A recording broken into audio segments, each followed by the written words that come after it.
Good morning guys, और फिर से स्वागत है आपका इस वीडियो के अंदर। कल रात को आपने देखा होगा मेरी हालत बहुत ज़्यादा खस्ता हो गई थी। तबीयत ख़राब नहीं थी, लेकिन भीग के एकदम पूरे तरीके से गीला हो चुका था। फिर डिगबॉय पहुंचने के बाद मेरा कुछ भी करने का मन नहीं कर रहा था। तो आज अपनी इस इंडिया ट्रिप का अगला दिन स्टार्ट हो गया है। तो सबसे पहले मैं आपको इंट्रोड्यूस कराना चाहूँगा शिव भाई से। हेलो शिव भाई। Hello Divanshu, how are you? बढ़िया। तो कल आपको सीन बताता हूँ। मैं कल शिव सागर में था और वहाँ पे शिव भाई मुझे मिले और मेरा प्लान था डिगबॉय आने का। भाई ने मुझे इनवाइट किया अपने घर पे। थैंक्स लॉट शिव भाई। It's my pleasure. आप नहीं मिलते ना, मेरी बहुत बुरी हालत हो जानी थी। आगे मेरे को होटल ढूंढना पड़ता। देखा हो आपने, पूरा गीला हो रखा था मैं। वो नसीब में लिखा होता है, बोलते हैं ना, जिसको मिलना होता है। See how we met there, so it's a very coincident to see. Yes, 2 बजे के आसपास मैं शिव सागर पहुंचा था और वहाँ भाई मिल गए। दीपांशु भाई सुबह ही मैं आपके बारे में बात कर रहा था और भाई है डिगबॉय से, तो अभी डिगबॉय के अंदर ही हैं। और कल शाम से जब मैं यहाँ पे पहुँचा हूँ, मैंने भाई का दिमाग ख़राब कर दिया कि क्या है डिगबॉय में, क्या नहीं है।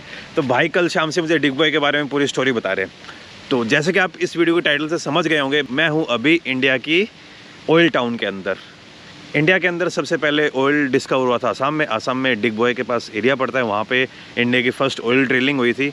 और 1901 में, यानी 1901 में, ब्रिटिश टाइम के दौरान यहाँ पे एशिया की सबसे पहली रिफाइनरी का सेटअप हुआ था। और यहाँ पे इंडियन ऑयल की जो रिफाइनरी है, that is the oldest operating refinery in the whole world. Asia की सबसे पुरानी और दुनिया की सबसे पुरानी जो अभी भी ऑपरेटिंग है। इसी एरिया के अंदर ब्रिटिशर्स को ऑयल मिला था। इस जगह का नाम है डिगबॉय। स्टार्टिंग में नाम आपको थोड़ा सा अजीब लग रहा होगा, लेकिन जब कल भाई ने इस नाम के बारे में मस्त चीज़ बताई, तो इस नाम का सीन क्या है? सो ये दैट्स अ इंग्लिश वर्ड, कोई बोलेंगे नहीं। डिग बॉय, डिग बोले तो इंग्लिश में डिग, खोदना, खोदना, बॉय मीन्स लड़का। तो इसके पीछे भी एक स्टोरी है कि एक माहूत, जो आप माहूत पता होगा, जो हाथी चलाता है। हाँ। तो एक माहूत ब्रिटिश टाइम में एक हाथी लेके आ रहा था। हाँ। तो ब्रिटिश एक ऑफिसर को दिखा कि पैर में कुछ काला काला लगा हुआ। हाँ। तो he smell it, it's crude oil. हाँ। तो माहौत को बोला कि लेके जा मुझे, कहाँ तुझे ये मिला। तो वहाँ गया तो बोला कि sir we got it here. हाँ। तो बोला कि ओके डिग। तो डिग करा, डिग बॉय फर्स्ट। तो अच्छा, डिग बॉय। तो डिगबॉय कर करके इस जगह का नाम फिर डिगबॉय पड़ गया। यहाँ पे डिस्कवर हुआ अपने इंडिया का सबसे पहला क्रूड ऑयल, इसीलिए इस टाउन को ऑयल टाउन ऑफ इंडिया भी बोला जाता है। और आज मैं इस वीडियो में आप सभी लोगों को डिगबॉय से रिलेटेड जितनी भी पूरी स्टोरीज हैं, कहानियां हैं, वो सब बताने वाला हूँ। और साथ में मेरे होंगे शिव भाई। अभी शिव भाई और मैं, हम दोनों जो डिगबॉय की रिफाइनरी उसके बाहर एक चक्कर लगाएंगे और आप लोगों को दिखाएंगे कि डिगबॉय के अंदर किस टाइप का माहौल रहता है। लेकिन अभी जो लोकल आसाम का ऑयल था वो ऑलमोस्ट खत्म हो चुका है। यहाँ के डिगबॉय के ऑलमोस्ट खत्म हो चुके। तो ऑयल ड्रिलिंग अब यहाँ पे नहीं होती है अभी तो फिलहाल हो नहीं रही है, लेकिन आसपास के एरिया में ढूंढ रहे थे। हमेशा सर्वेलेंस टीम मतलब एक्टिव रहता है। अच्छा, तो वो नए ऑयल वेल ढूंढते ही रहते हैं। यस। ये देखिए भाई, ऊपर रिफाइनरी से जो प्रोसेस होता है, तो आप लगभग देखोगे वहाँ पे आग जलती रहती है। इसमें आग कभी नहीं बुझती है ना? कभी नहीं। For my birth I am seeing this. ये हम अभी रिफाइनरी के चारों तरफ चक्कर काट रहे हैं। ये इस रिफाइनरी का हेड ऑफिस, और एक टाइम में शायद ये इंडियन ऑयल कॉर्पोरेशन का भी हेड ऑफिस होता था। अब तो शायद दिल्ली में है। और डिगबॉय के अंदर अकेली रिफाइनरी नहीं है, जो एक सेंटर ऑफ अट्रैक्शन है। डिगबॉय ये जो सिटी है, ये ब्रिटिशर्स ने एस्टेब्लिश की थी। तो यहाँ पे आपको ब्रिटिश टाइम के काफी चीजें देखने को मिलती हैं, और वो चीजें अब शिव भाई बताएंगे क्या क्या है यहाँ पे। अभी जैसे देखिए, यहाँ पे आपको जो बंगलोज है, जो इसमें ब्रिटिश रुकते थे पहले। हाँ। नॉर्मली आज के दिन जैसे हम लोग मेट्रो से थोड़ा बाहर रुकना पसंद करते हैं ना। हाँ। ब्रिटिशर्स तब से ही पसंद करते हैं। तो इनकी जो बंगलोज है ऊपर में, हाँ। तो वहाँ पे अभी भी still they exist. They made in such a big good quality. वो अभी भी चलते हैं। अभी भी चलते हैं, and will try to go there today if possible. हम लोग जाएंगे। 1866 में यहाँ पे ऑयल डिस्कवर हुआ था। लेकिन रिफाइनरी बनने में थोड़ा टाइम लगता है ना। अभी टाइम लग जाएगा। यस। तो रिफाइनरी सेटअप हुई थी 1901 में, और ऑयल डिस्कवर हुआ था यहाँ इंडिया में सबसे पहला 1866 में। तब हाथी के पैर पे लगा था, जो आप स्टोरी बता रहे थे। यस। और सारा कंस्ट्रक्शन वर्क हाथी से ही किया गया था। जैसे कुछ हैवी आइटम उठाना, अभी जैसे बुलडोजर है, तब तो कुछ नहीं था, तो सारा हाथी से करवाया गया था। तो a great thanks to our हाथीज। yes. Air red shelter constructed during world war. जब जापान ने ब्रिटिश इंडिया के ऊपर अटैक किया था, तो यहाँ पे कुछ शेल्टर्स बनाए गए थे, जैसे ये देखिए, क्योंकि उस टाइम बहुत बड़ी रिफाइनरी होती थी। तो air red shelter constructed 1942 during world war second. भाई खतरनाक सीन है। उस टाइम पे इतने बड़े बुलडोजर या फिर क्रेन तो होती नहीं थी, सारे की सारी चीज़ें हाथियों के थ्रू हुई थी। ये 1866 में नाहौर पोंग जगह है, वहाँ पे ऑयल डिस्कवर हुआ। उसके बाद फिर यहाँ पे ऑयल रिफाइनरी का काम चला। ये देखिए हाथी से कैसे बड़े बड़े कंटेनर्स को धकेला जा रहा है। The dig boy story, 100 years of dig boy refinery. तो अभी हम जो यहाँ का म्यूजियम है उसके अंदर एंट्री करने वाले हैं। ये देखिए 1940 की जो मशीन थी इस तरीके से काम में आती थी, लेकिन अब तो जो नए इक्विपमेंट्स वो आ गए होंगे, तो जितने भी इक्विपमेंट पुराने होते गए उन सबको यहाँ पे म्यूजियम में डाल दिया। ये बीच वाली मशीन आई थिंक 1932 की है। ये उस टाइम का स्कूटर है क्या? English scooter. आई थिंक ये शायद उस टाइम पे जो कैरोसिन वेरोसिन बनता था उसका कोई इक्विपमेंट होगा। देखो मुझे कोई आइडिया नहीं है कि तेल किस तरीके से रिफाइन होता है। सारी चीज़ें सही है, लेकिन यहाँ पे जो पुतले बना रखे हैं ना इंसान के, वो भी गौरव वाले बना रखे हैं। एक अंग्रेज सिग्निफाई कर रखा है। देखो ये कुछ और सिस्टम है क्या भाई? ये उस टाइम के fire brigade, Assam oil company limited. पहले जो इंडियन ऑयल कंपनी थी इसका नाम आसाम ऑयल लिमिटेड था, लेकिन बाद में चेंज हो गया। और ये वो यूनिट है भाई जिससे क्रूड ऑयल को सक किया जाता था एकदम अंदर से। आगे यहाँ पे कुछ पंप लगते थे और ये घूमता रहता था और इसी से फिर तेल निकलता है। ये वाली देखो ना आप, खतरनाक सीन। अंग्रेज़ों की मैम, गोरी मैम और गोरा मैम, ये पुरानी फायर ब्रिगेड, और ये उस टाइम की गाड़ी, और ये उस टाइम का पंप।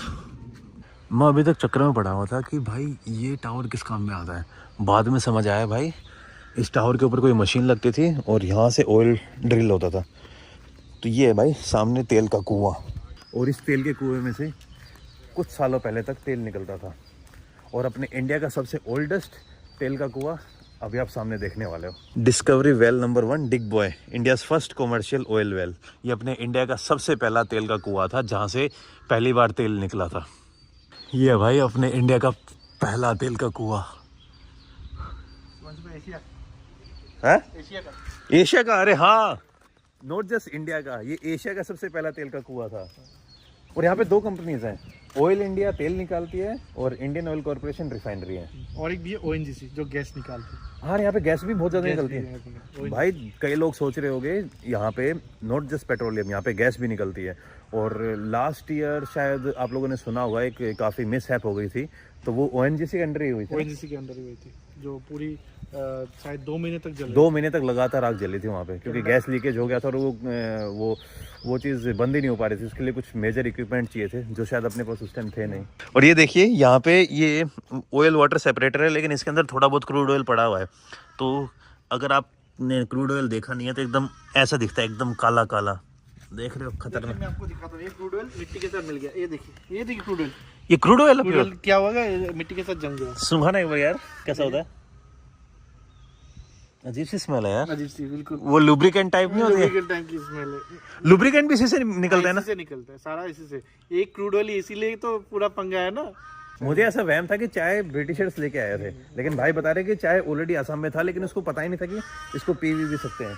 अभी पता नहीं मैं कहाँ पे आ गया हूँ, लेकिन ये भी आई थिंक म्यूजियम का पार्ट है, लेकिन ये इतने अच्छे तरीके से मेंटेन नहीं है। पुरानी मशीन रखी हुई है एग्जीबिशन टाइप में। और ये जो पीछे आपको BOC बोर्ड दिख रहा है ना, ये वाला BOC, तो ये जब अंग्रेज़ यहाँ पे काम करते थे, ये उस टाइम का बोर्ड है। BOC बोले तो बर्मा ऑयल कंपनी, जो बाद में बन गई ब्रिटिश पेट्रोलियम। BP आपने देखा होगा, जो आजकल नए जियो के पेट्रोल पंप आ रहे हैं, रिलायंस के पेट्रोल पंप, उनके ऊपर आपने BP लिखा हुआ है, तो वो है ब्रिटिश पेट्रोलियम। और एक टाइम में BOC वो कंपनी थी जो इंडिया के अंदर ऑयल रनिंग का और ऑयल ड्रिलिंग का काम करती थी। पूरा खंडर बना हुआ है। ये पुराने टाइम का देखिए, तेल डालने वाला पुराने टाइम का पेट्रोल पंप। ये लीटर सारा मशीन ख़राब हो चुकी है वो पूरी। ये फिर थोड़ा, ये शायद आसाम ऑयल का, ये जब नया बन के आया होगा तब उस टाइम का है। अभी हम जिस एरिया में घूम रहे हैं ना, आई थिंक ये पहले म्यूजियम के लिए कन्वर्ट किया था, लेकिन इस जगह के ढंग से मेंटेनेंस हुई नहीं, तो अब सारा का सारा जो कबाड़ ऐसे ही पड़ा है। लेकिन यहाँ पे बहुत मस्त मस्त चीज़ देखने को मिल रही है। एक तो जो पीछे बैनर लगा हुआ है वो मैंने आपको बताया था पुराने टाइम का है। कम से कम भी वो बैनर आज से 70-80 साल पुराना होगा। ये सामने जो आपको दिख रहा है पेट्रोल पंप, ये भी कम से कम 70 से 80 साल पुराना होगा। ये देखिए, ये सारी की सारी मशीन इधर म्यूजियम के लिए रखी थी, लेकिन इसकी मेंटेनेंस ढंग से हुई नहीं तो इसको बंद ही कर दिया। ये देखिए भाई, पूरी बकेट की बकेट भरी हुई है क्रूड से। ये देख रहे हैं, इसको बॉईल करेंगे, फिर अलग अलग चीज़ें सेपरेट हो जाएंगी। पेट्रोलियम जेली, चारकोल और कैरोसिन, डीजल, पेट्रोल, LPG, ये सब इस काली चीज़ से निकलता है। और क्या क्या निकलता है क्रूड ऑयल से भाई? वैक्स, कैंडल, कैंडल, हाँ कैंडल का जो वैक्स होता है वो भी शायद क्रूड ऑयल से निकलता है। बहुत ज़्यादा चीज़ें, इसीलिए इसको ब्लैक गोल्ड बोलते हैं हम। गोल्ड से भी कीमती चीज़ है भाई ये। गोल्ड ने शायद इतने अपने इंडस्ट्री में इतने रेवोल्यूशन नहीं लेके आया होगा जितना ये क्रूड ऑयल लेके आ गया होगा। और ये वाला जो सेगमेंट है जिसके अंदर अभी अब वो देख रहे थे, इसको बहुत अच्छे तरीके से म्यूजियम में कन्वर्ट कर सकते हैं, पता नहीं लेकिन क्यों नहीं किया जा रहा है। डिगबॉय के अंदर ऑयल रिफाइनरी और ऑयल म्यूजियम देखने के बाद अब हम जा रहे हैं हमारे अगले स्पॉट के ऊपर। लेकिन इस ऑयल म्यूजियम से मैं थोड़ा डिसअपॉइंटेड हूँ।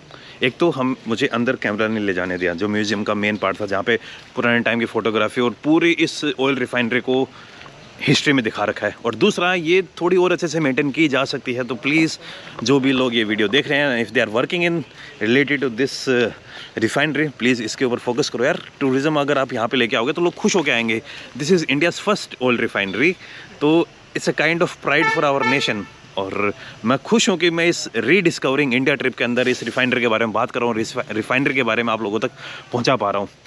यहाँ पे अपने इंडिया का सबसे पहला तेल का कुआं निकला था। ये भाई साहब, मैं भाई को बोल रहा था कि यार एक बार रात को भी रिफाइनरी दिखा दीजिए। तो रात को रिफाइनरी ऐसी दिखती है, क्लासिक लुक आ रहा है ना यार।